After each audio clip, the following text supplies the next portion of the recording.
ఇక 48 గంటల నిషేధం తర్వాత ఇవాళ మళ్ళీ ప్రచారం నిర్వహించబోతున్నారు కేసీఆర్.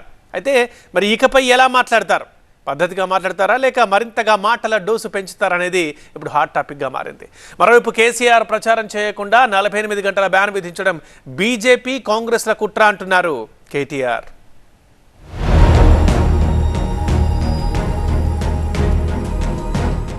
బీఆర్ఎస్ అధినేత కేసీఆర్ బస్ యాత్ర ఇవాళ మళ్లీ మొదలవుతుంది. 48 గంటల నిషేధం తర్వాత మళ్లీ ప్రచారం కొనసాగిస్తారు కేసీఆర్. రాత్రి 8 గంటల తర్వాత రామగుండంలో జరిగే క్యాంపెయిన్ లో పాల్గొంటారు. దీంతో కేసీఆర్ ఏం మాట్లాడతారని రాజకీయ వర్గాలతో పాటు ఇటు ప్రజల్లోనూ ఆసక్తి నెలకొంది. ఇప్పటికే 48 గంటల బ్యాన్ విధించడంతో ఇకపై పద్ధతిగా మాట్లాడతారా లేక డోసు పెంచుతారా అనేది సస్పెన్స్ గా మారింది.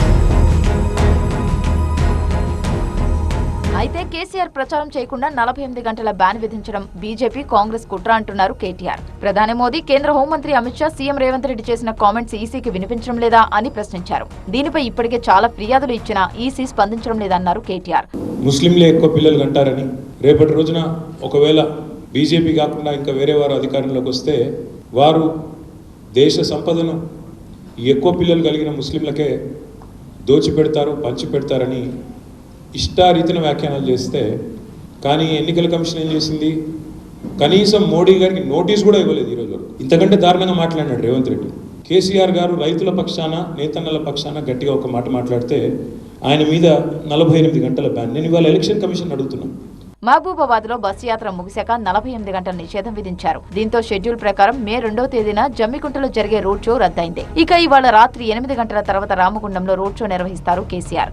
బీఆర్ఎస్ పెద్దపల్లి అభ్యర్థి కొప్పుల ఈశ్వర్ని గెలిపించాలని ప్రచారం చేస్తారు కేసీఆర్. అయితే 48 గంటల నిషేధం తర్వాత జరిగే ప్రచార సభలో కేసీఆర్ ఎవరిని టార్గెట్ చేస్తారనేది ఉత్కంఠ రేపుతోంది. కేంద్రంలో అధికారంలో ఉన్న బీజేపీపై విమర్శల డోసు పెంచుతారా లేక తెలంగాణ రాష్ట్రంలో అధికారంలో కాంగ్రెస్ పై సీఎం రేవంత్ రెడ్డి పైన ఆరోపణలు గుప్పిస్తారా అనేది ఉత్కంఠ రేపుతోంది. దీంతో ఇవాళ రాత్రి రామగుండంలో జరిగే కేసీఆర్ రోడ్ షోపై సర్వత్రా ఆసక్తి ఏర్పడింది. పార్లమెంట్ లో బీఆర్ఎస్ ఎంపీలు లేకుంటే తెలంగాణ ప్రజల వాయిస్ వినిపించే అవకాశం ఉండదని ఇప్పటికే అనేక సమావేశాల్లో కామెంట్ చేశారు కేసీఆర్. దీంతో 48 గంటల నిషేధం తర్వాత ప్రచారం కొనసాగించనున్న కేసీఆర్ ఉద్యమం సమయం నాటి కేసీఆర్ ను గుర్తు చేస్తారా లేక కాస్త తగ్గే నిబంధనలకు అనుగుణంగా పద్ధతిగా మాట్లాడతారా అనేది ఆసక్తి రేపుతోంది. మరోవైపు రేపు మంచిర్యాల, ఎల్లుండి జగిత్యాలలో జరిగే రోడ్ షోలలో కేసీఆర్ పాల్గొంటారు.